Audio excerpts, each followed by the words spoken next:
మనిషి చనిపోయిన తర్వాత అంతా అయిపోతుందా? ఇక ఏమీ ఉండదా? లేదా ఇక్కడి నుంచే అసలు ప్రయాణం మొదలవుతుందా? ఒక శరీరం చితిలో బూడిదైపోతుంది, కానీ ఆ శరీరంలో జీవించిన జీవుడు అతను ఎక్కడికి వెళ్తాడు? ఎందుకు హిందూ సాంప్రదాయంలో పిండ ప్రదానం చేస్తారు? ఎందుకు పెద్దలు పితృకర్మలు తప్పక చేయాలని హెచ్చరిస్తారు? ఎందుకంటే పురాణాల ప్రకారం మరణించిన జీవుడు ఒంటరిగా ఉండడు. అతడు యమదూతలతో కలిసి భయంకరమైన మార్గాల్లో ప్రయాణిస్తాడు. అక్కడ ముళ్లతో నిండిన దారులు ఉంటాయి, రక్తంతో ప్రవహించే నదులు ఉంటాయి, అగ్ని వర్షం కురిసే ప్రాంతాలు ఉంటాయి. ఇంకా యమలోకానికి చేరుకునే ముందు అతడు దాటాల్సిన 16 నగరాలు ఉంటాయి.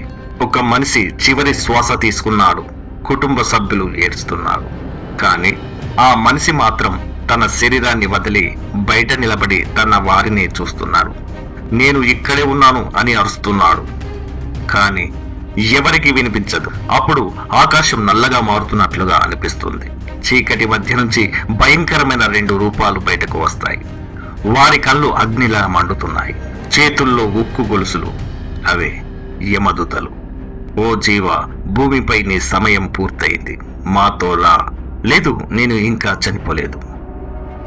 నీ శరీరం చనిపోయింది, ఇప్పుడు నీ కర్మలే నీతో వస్తాయి. గరుడ పురాణం ప్రకారం మరణించిన వెంటనే జీవుడికి సూక్ష్మ శరీరం ఏర్పడుతుంది, కానీ అది బలహీనంగా ఉంటుంది. అందుకే భూమిపై కుటుంబ సభ్యులు పెట్టే పిండాలు ఆ జీవుడికి ఆహారంగా మారుతాయి. ఆ రోజు పెట్టే పిండం జీవుడికి శరీరాన్ని క్రమంగా బలపరుస్తుంది. భూమిపై కొడుకు పెట్టే ఒక పిండం యమలోక మార్గంలో తండ్రికి ఒకరోజు జీవశక్తి అవుతుందని పురాణం చెబుతుంది. సౌమ్యపురం. జీవుడు మొదట చేరేది సౌమ్యపురం. ఇక్కడ అతడు తన గత జీవితాన్ని మొత్తం చూస్తాడు. తన వల్ల ఏర్పడిన మనసులు, తన చేత మోసపోయిన వారు, తను ప్రేమించిన వారు అన్నీ కనిపిస్తాయి. నేనెందుకు ఇలా చేశాను అది ఇప్పుడు గుర్తొస్తుంది ఆ జీవుడికి. ఇక్కడి నుంచి మార్గం మరింత భయంకరమవుతుంది. శౌర్యపురం మరియు నాగేంద్రపురం. శౌర్యపురంలో యమదూతలు జీవుడిని పరుగులు పెట్టిస్తారు. భూమిపై ఇతరులను బాధ పెట్టిన వారు ఇక్కడ భయంతో విలవిల్లాడుతారు. ఆ తర్వాత నాగేంద్ర భవనం.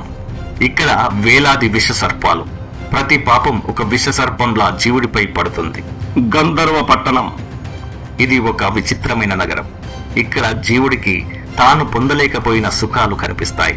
అతడు ఏడుస్తాడు. ఇంకో అవకాశం ఉంటే నేను మంచి మనిషిగా బ్రతికేవాడిని అని బాధపడతాడు. శైలాగమం మరియు క్రౌంచపురం. ఇక్కడి దారులు కత్తుల్లాంటి రాళ్లతో నిండిపోయి ఉంటాయి. ప్రతి అడుగు అతని కర్మను గుర్తు చేస్తోంది. క్రౌంచపురంలో భయంకరమైన అరుపులు వినిపిస్తాయి. అవి భూమిపై చేసిన ద్రోహాల ప్రతిధ్వనులు. క్రౌంచపురం దాటాక క్రూరపురం చేరుకున్న జీవుడు అక్కడి నుండి విచిత్ర భవనం నుండి భస్మపదపురం వరకు చేరుకుంటాడు జీవుడు. క్రూరపురం ఇక్కడ యమదూతల రూపం మరింత భయంకరంగా ఉంటుంది. భూమిపై బలహీనులను ఏడిపించావు కదా, ఇక్కడ నీ కన్నీళ్లు ఎవరు తుడుస్తారు జీవా అని యమభటులు అంటున్నారు. విచిత్ర భవనంలో విచిత్రరాజు అనే దేవత ఇక్కడి కర్మలను చదువుతాడు. దుఃఖదపురం నుండి నానాక్రందపురం. ఇక్కడ ప్రతి విధి ఏడుపులతో నిండిపోతుంది. తల్లి కోసం ఏడ్చే ఆత్మలు, పిల్లల కోసం విలపించే జీవులు. భూమిపై ప్రేమను విలువ చేయని వారు యమలోకంలో ఇక్కడ ఆప్యాయత కోసం కూడా విలపిస్తారని పురాణం చెబుతుంది. సుతబ్ద భవనం మరియు రౌద్రపురం. ఇది అగ్నితో నిండిన ప్రాంతం. ఇక్కడ అబద్ధాలు చెప్పిన నాలుకలు అగ్నిలా మండుతాయని చెప్తారు. రౌద్రపురంలో యమదూతల గర్జనలు జీవుడి హృదయాన్ని కంపింపజేస్తుంది. వయోవర్షణం మరియు శీతాధ్యపురం. ఒక చోట రక్తవర్షం, మరొక చోట ఎముకలు గడ్డకట్టే చలి. భూమిపై నీ హృదయం ఎంత చల్లగా ఉందో ఇప్పుడు ఆ చలిని అనుభవించు జీవ అన్నట్లుగా. ఇక చివరిగా యమపురం. చివరికి జీవుడు యమపురం చేరుకుంటాడు. ఇక్కడ సింహాసనంపై యమధర్మరాజు. జీవ, భూమిపై చేసిన ప్రతి పని ఇక్కడ లెక్కలో ఉంది. పక్కనే చిత్రగుప్తుడు ఒక గ్రంథాన్ని తెరుస్తాడు. ఒక్క అబద్ధం కూడా ఇక్కడ దాగదు. ఒక మంచి పని కూడా ఇక్కడ మర్చిపోరు. గరుడ పురాణం నిజమా లేదా ప్రతీకాత్మకమా? ఇది మన విశ్వాసం. కానీ ఈ కథ మనకు చెప్పే సందేశం మాత్రం స్పష్టంగా ఉంది. మనిషి సంపాదించేది ధనం కాదు, తన కర్మ.